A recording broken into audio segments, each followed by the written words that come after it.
Hi there, welcome back to Super Sunday Matchday ahead of the start of a new era at Newcastle today as they play their first game since the Saudi Arabian-backed takeover.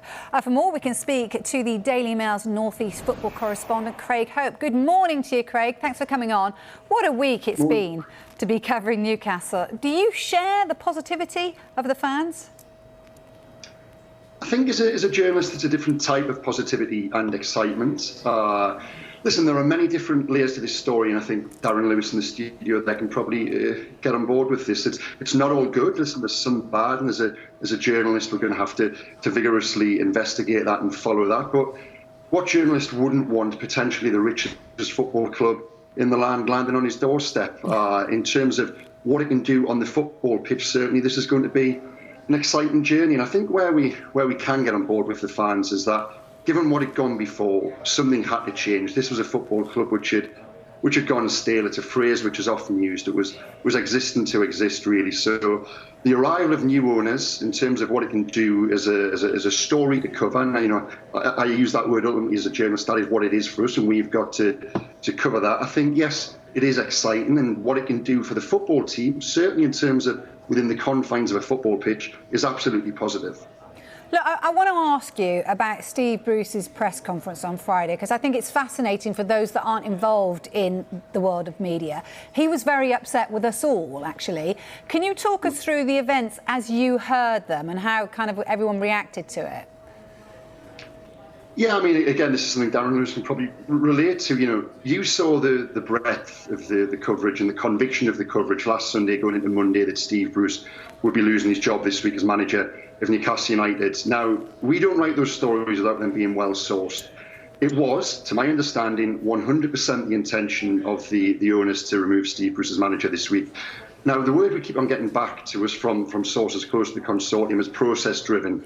Now, I think in the end, they just ran out of time in terms of making that change of manager. They realised that to have Steve there for today's game against Tottenham Hotspur was a potentially divisive, toxic situation they could avoid, really. I think they really wanted to, but also as well, you've got to look at the fact that, you know, what was it, half an hour, 45 minutes before Steve Bruce spoke to the media, the statement landed confirming he would be in charge. So I think in the end, they just ran out of time, really, in terms of the press conference.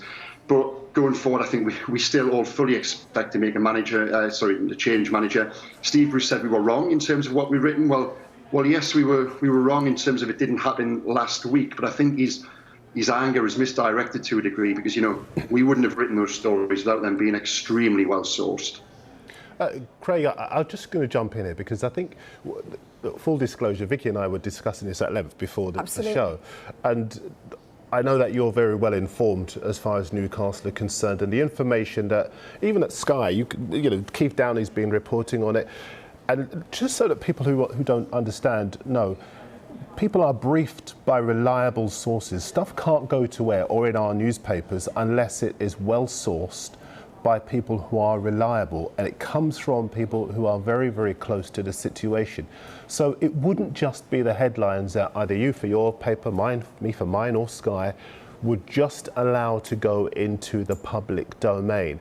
Do you think there's been enough understanding of that, given the emotion in Steve Bruce's press conference on Friday? I don't think Steve Bruce gets that. No, I really don't. I think there's always been a little bit of a disconnect between Steve Bruce and understanding what goes in the newspaper. I think the last time I was on this show was back in March when we had the Matt Ritchie fight, when Matt Ritchie called Steve Bruce a coward, and that made headlines, you know, across the world, really. It was an incredible story. It was my story, full disclosure there. But what Steve Bruce failed to understand at that time was, you know, if you saw the source of the problem, there is no story. Get your own house in order, and the story doesn't appear in the newspaper. Steve Bruce, again this week, and we saw it in his press conference, he lashed out at us guys. He said he'd hope he would get a slap from our bosses for getting the story wrong. But we didn't get the story wrong. As of Sunday, going into Monday, that story was right. The consortium did fully intend to sack Steve Bruce, and as I said before, they just ran out of time. Craig, he's like you said, he's given the opportunity to manage his 1,000th game in football today. Is there a fear between supporters that he starts picking up results? Because we know the consistent is they want him replaced. Is there a fear that he's picking up results and he'll be given an opportunity, or do they have some sympathy for him and want some success under Steve Bruce? It's a good question. I haven't thought of that, Darren. Will there be some supporters there today who are scared they're going to win and Steve Bruce is going to get a prolonged spell in the hot seat, so to speak? There probably will be. Listen, I think the strength of feeling against Steve and the need to want to change manager is so great that they just want him gone regardless. Listen, I think today we will see a carnival atmosphere and supporters getting behind the team no matter what. Now, if they'd removed Steve, and I think this was very much part of the consideration of the new owners, if they'd removed Steve, now the team could have gone 1-0 down today, 2-0 down today, and I think the supporters would have rode them forward. With Steve there, if they do go 1-0, 2-0 down, I think we might just see them turn on the manager and supporters use it as a chance to let the new owners know exactly what they feel about a change of boss. Now, you asked me there, is there any sympathy? Now, on a human level, of course, I've got sympathy for Steve Bruce. I thought what happened last week was a little unedifying in terms of his future being played out around the clock on your station, on my newspaper, all the rest of it. So yes, on a human level, I thought he shouldn't have been put in that position on Friday. And I understand to a degree the reason he lashed out at us guys. On a professional level, well, no, I've got no sympathy with him. I really don't. I think a lot of Steve Bruce's problems are self-inflicted. I think that is through his management of the team. I think through a lot of what he said in the press during the course of the last 2 years, he has antagonised supporters. And Darren, there's this idea beyond Tyneside. Now, I'm going to bring you in on this because I listen to you on TalkSport, and I think you're one of a few who talks a lot of sense and seems to have a grasp on this. There seems to be this perception beyond Tyneside that Steve Bruce is harshly treated up here and he's done a good job. Maybe you need to be in Newcastle to realise that is absolutely not the case. Listen, this is a team who are winless this season. 8 matches in all competitions without a win.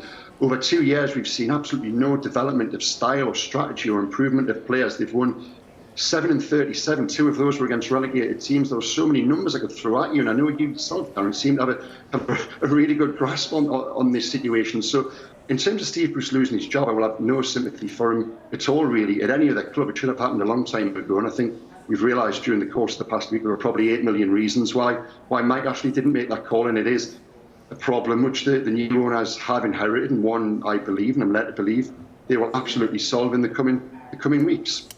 Craig, I do agree with you, and I speak very honestly and openly about this on TalkSport, as you said, and you can't get away from the fact that the poor form that he's in at Newcastle, like you said, I think between December and April, won 2 in 17 games. I mean, that's not acceptable for any club, never mind Newcastle.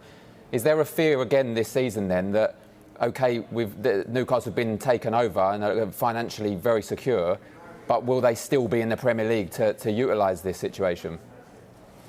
I think they will, Darren, absolutely. I think this idea that this team will be doing well to finish 17th, which I know is a narrative put forward by some in defence of Steve Bruce, that's just not true. There's some good players in that dressing room. They're good characters as well.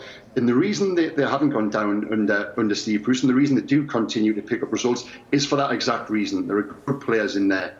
Alan St Maximum, Martin Dubravka, Callum Wilson, there are good characters in there. Jamal Lascelles, Matt Ritchie. They've never really disintegrated as a group and turned on each other. They've always maintained that spirit and that work rate and that work ethic and that honesty. And at times it's been a case of, well, listen, we've got 1 or 2 issues behind the scenes with the manager, but we'll do it for ourselves. And I think because of that, if you do see a change of manager, I think you'll see an immediate bounce, and this team will quite comfortably, for me, climb to the middle of the table. And from there, listen, beyond that, it is all about survival this season. Beyond that, that is when the Saudi investment comes in and taking this club to where they want to go. But I think in the short term, they have more than enough to stay up. Listen, I think even if Steve Bruce stayed in charge under Mike Ashley, I do still think they would have survived. So I think they've got good enough characters in there. Craig, just 2 final questions there. We saw a lot of managers rule themselves out of the job this week. Have they identified, in your opinion, targets then? Have they got real targets? They have. They've got a long list, and they've got a short list within the long list. So, you know, that tells you what you need to know about Steve's future with regards and wanting to make a change. I think Brendan Rodgers was one of those names that was being talked about last week. As we came out of the weekend, it became apparent it probably wouldn't be Brendan. I can tell you that Lucien Favre, the former Borussia Dortmund manager, is absolutely a name which is up there and is being talked about. I think he's got that top-level experience. Now, if you're asking me, and I don't know if you are, so I'll ask myself, I would honestly go for Steven Gerrard. I really would. I've covered Rangers a little bit for the Mail since Steven went up there. And I just think he handles himself well. I think he's a wonderful ambassador for his club. And I think one of the problems this new regime might have in the short term at least is is convincing the players that they're the very top targets to come and be part of the project on day zero, if you like. Now, I've seen Steven Gerrard take players to Rangers who any other manager probably couldn't. I just think Steven having that name and that allure, I think he handles himself well. I think he's very erudite. I would really go out and get Steven Gerrard. And I know there's certain people behind the scenes at the consortium I don't know if they share that view, but they've certainly got close links with Steven. Now, they're also saying as well that they want more top-flight experience, and certainly when I've been around them the past 10 days and Gerrard's name has been mentioned, it's been a case of we're not quite sure he's got that Premier League experience. I honestly would go and make him my number one target. OK. So just finally, Jurgen Klopp has voiced his concerns over human rights issues in Saudi Arabia. You touched on it briefly at the top. You said, as journalists, we will investigate this. He wants the Premier League to comment on it as well. Do you expect them to do this? No, I really don't. I think when you saw last week, around the time of the takeover being passed, the Premier League were briefing that this was all about separation, and that is the separation of the Saudi state from PIF, the public investment fund who ultimately own 80% of the club. Now, the reason I think they did that was that when questions such as human rights come around, the treatment of Saudi citizens within the country, when that comes around, the Premier League can say, listen, we're not dealing with the Saudi state here, we're dealing with the public investment fund, and they're two separate entities. Now, do you believe that? I'll let you make your own mind up. But yeah, so when that question comes round for the Premier League to answer, will they say anything on it? Personally, I don't think they will. All right, Craig, good to get your thoughts. Thank you so much for joining us. Cheers, Craig. Thank you.